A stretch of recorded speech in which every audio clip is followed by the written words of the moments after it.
Hello, fellow fiends, and welcome to another episode of Creepy Cases and Spooky Spaces. I am your host, Cassiopeia. I hope all of you are having an absolute wonderful year so far.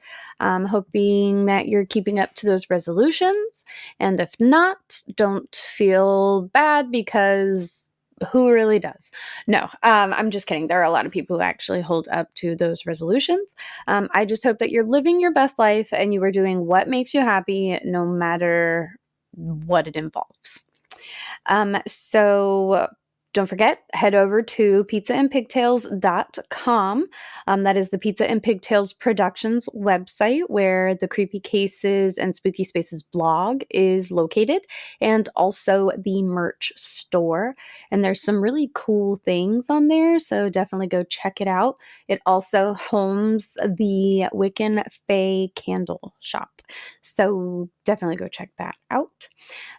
Make sure to follow Creepy Cases and Spooky Spaces on social media: Facebook, Instagram, Pinterest.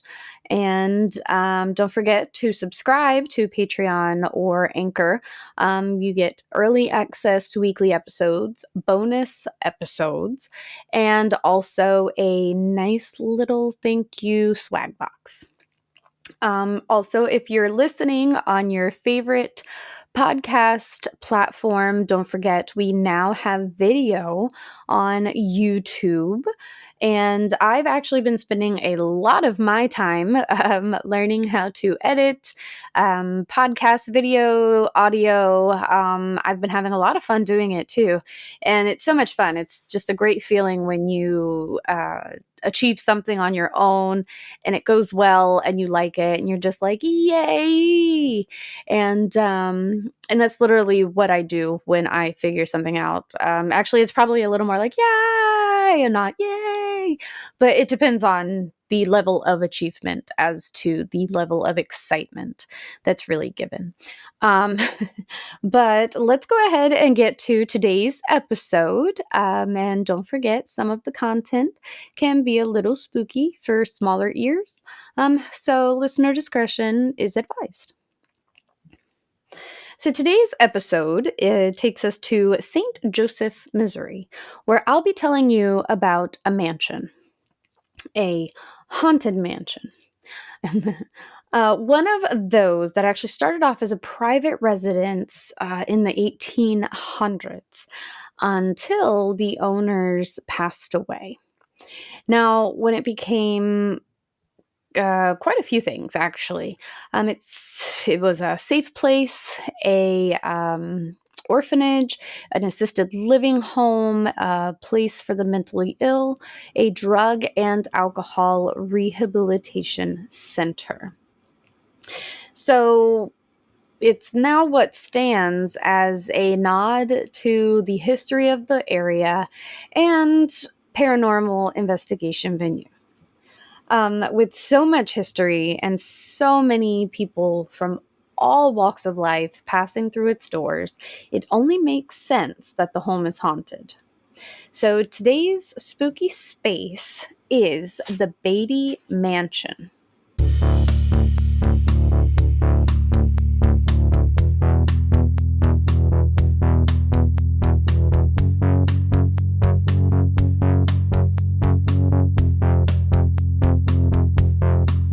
St. Joseph is located in Buchanan County, Missouri. And St. Joseph was incorporated in 1851 after Joseph Robideau, conveyed his land for public use. Now, the town remained relatively small until gold was discovered in 1848, causing a surge in Western migration. Now, This is kind of what actually led to the town getting incorporated to begin with, because just hundreds of thousands of settlers actually arrived by steamboat, and hundreds of wagons waited their turn to board the ferry to cross the Missouri River. And the supplies purchased by the immigrants actually helped establish an economic foundation for the city. And St. Joseph's proximity to the Missouri River and the easy use of the river and the train and just the land was definitely a major game changer for growth and progress throughout the 19th century. Now, the city was actually the eastern terminus for the Pony Express that was established in 1860, and it actually helped a lot during the war. It definitely went through some rough times during the war, though, but after, in 1865, it actually recovered pretty quickly. Now, the 1880s and 90s were prosperous for St. Joseph. A lot of mansions and a lot of traditions that started out at that time actually remain a big part of the city today, which is, I think, is actually really cool. I'm very into history, and I love just traditions and more of the historical side of things. And whenever I go and visit a new city, I definitely more so lean toward the historical side. I just feel like there's just a different vibe with it. Now, with over 170 years of life, death, success, and tragedy, could the spirits of the area um, just still be lingering to this day? Now, there are many haunted buildings in St. Joseph, and one of the most well known is Beattie Mansion. Now, it's been referred to as the house on the hill. Beattie Mansion is one of the area's most incredible and historic homes, and it was built on the original main street in 1854 by Armstrong and Eliza Beattie. And it was used as their personal residence. And at this time, it just originally consisted of the East Wing. And it was filled with thoughtful decorations and elegant furnishings. And Armstrong was actually the first banker of the town. And he was a pretty prominent one. And he was also a highly respected and very wealthy businessman. And he was actually elected mayor in 1857, and he would continue to be reelected 4 more times. And he is actually the only person to serve 5 terms in office as mayor in this area. Now, because of his role in the community, a lot of events were held at the mansion. But sadly, like multiple times throughout his life, Armstrong was actually diagnosed with cholera. And he survived, obviously. But after a sudden bout that came on really quickly and pretty aggressively, in 1878, Armstrong died, and it was just after a few days of contracting the illness. And he passed away in the home. And now he left the home, obviously, to his beautiful wife, Eliza, but his fortune was promised elsewhere. And I'm not actually sure where, because well, first of all, I didn't really look into where his money went, but it's just a lot of. Eliza actually seems to be completely wiped from history after Armstrong's death. But sadly, she actually passed away only 2 years later in 1880. And the couple actually had no children, so they didn't have anyone to inherit the home. So it was sold to the Ladies Union Benevolent Association, and they actually opened it as a home for the friendless, and they provided shelter for the city's homeless and unwed mothers, also women who worked at brothels who had actually become pregnant. Now, a short time later, they actually began to take in orphans as well. And so a west wing was added onto the home to accommodate the amount of people who were needing a place to stay. And the west wing was basically a mirror to the east wing. They completely mirror each other. Now, in 1905, the mansion was turned into an assisted living facility. And this living facility was actually known to be very lively and upbeat, and the home thrived. The residents loved living there. They loved the people running it. It wasn't one of those that was like run down and you just picture people just miserable and just wasting away in beds. They actually did very well. And they actually had this as an assisted living until about 1995, when they needed just more modern facilities for the aging residents. So they ended up moving them to another location. And this was when the mansion became a temporary home for the mentally ill and substance addicts. And it ran that way until about 2004, when it was purchased by Michael Barkhart. And he is still currently the owner. And he actually had plans to turn it into a high-end hotel or bed and breakfast. Except he actually couldn't get anybody to stay employed. People would basically come and work for a week, maybe two, and then they would quit. And it didn't matter how much he offered to pay him or pay them, but they just couldn't. I guess they just couldn't handle the paranormal activity that was going on. And Michael actually claims that he wasn't really a believer and he was more skeptical of paranormal um, energy until he spent a week alone in the mansion. And he said that he just finally decided to embrace it for its haunted nature.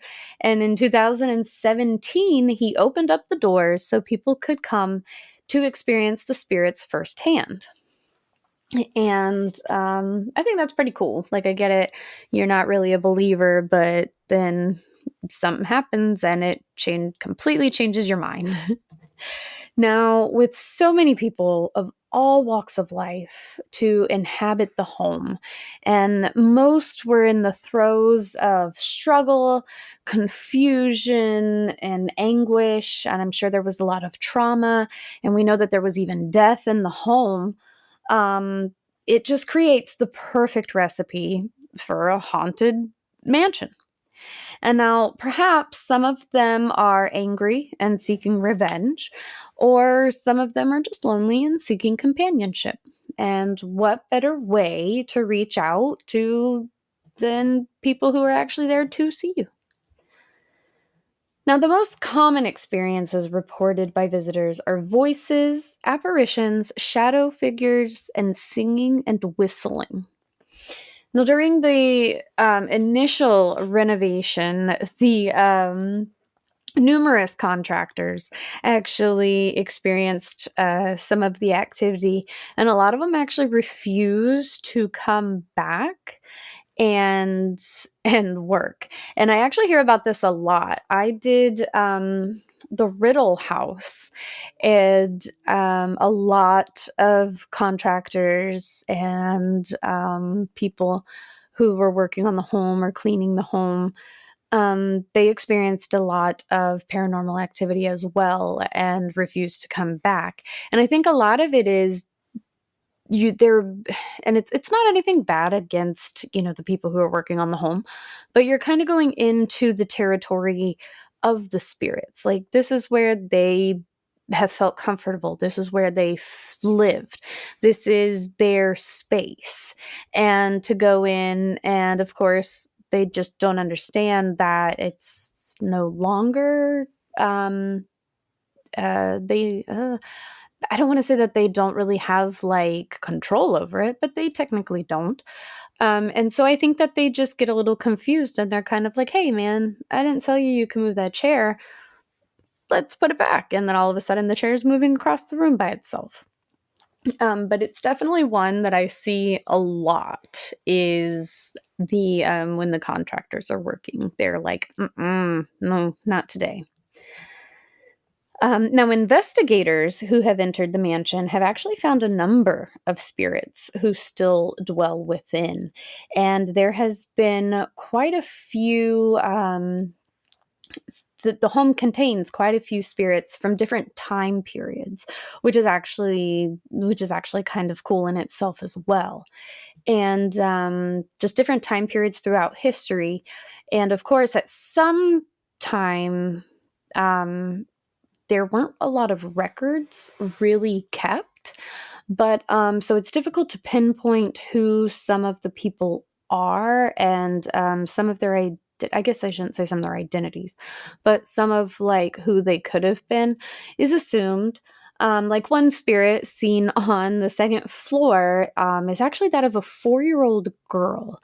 And she has been named Mabel because, due to historical records, there was a young girl named Mabel who was around 4 or 5 who passed away in the home. And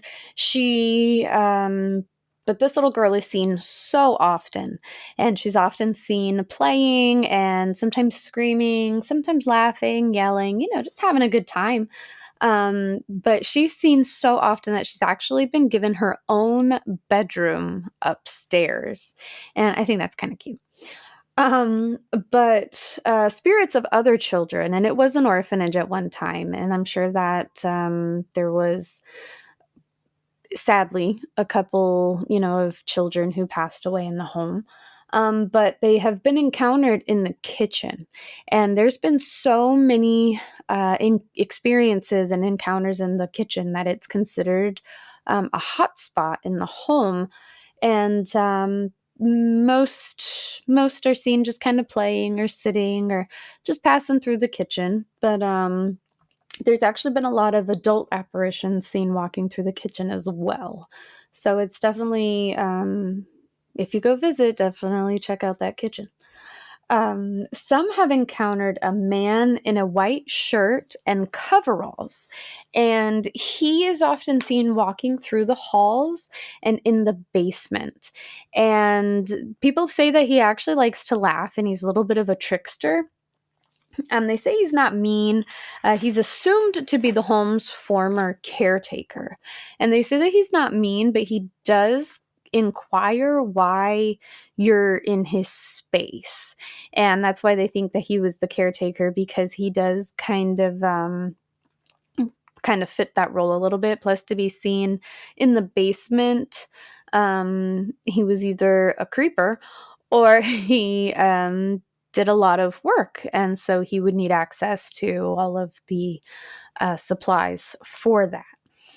So another spirit that visitors recall screams, and it sounds like screams of fear, but then maniacal laughing afterwards.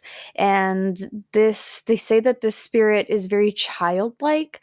So they, as we said, we're not sure who or who they were, but they're assumed to be a child who may have had a mental illness in life and was abandoned at the home, which is actually really sad because this happened a lot. And so you just kind of wonder, like, did the parents just leave them there? Were they an orphan who was taken in?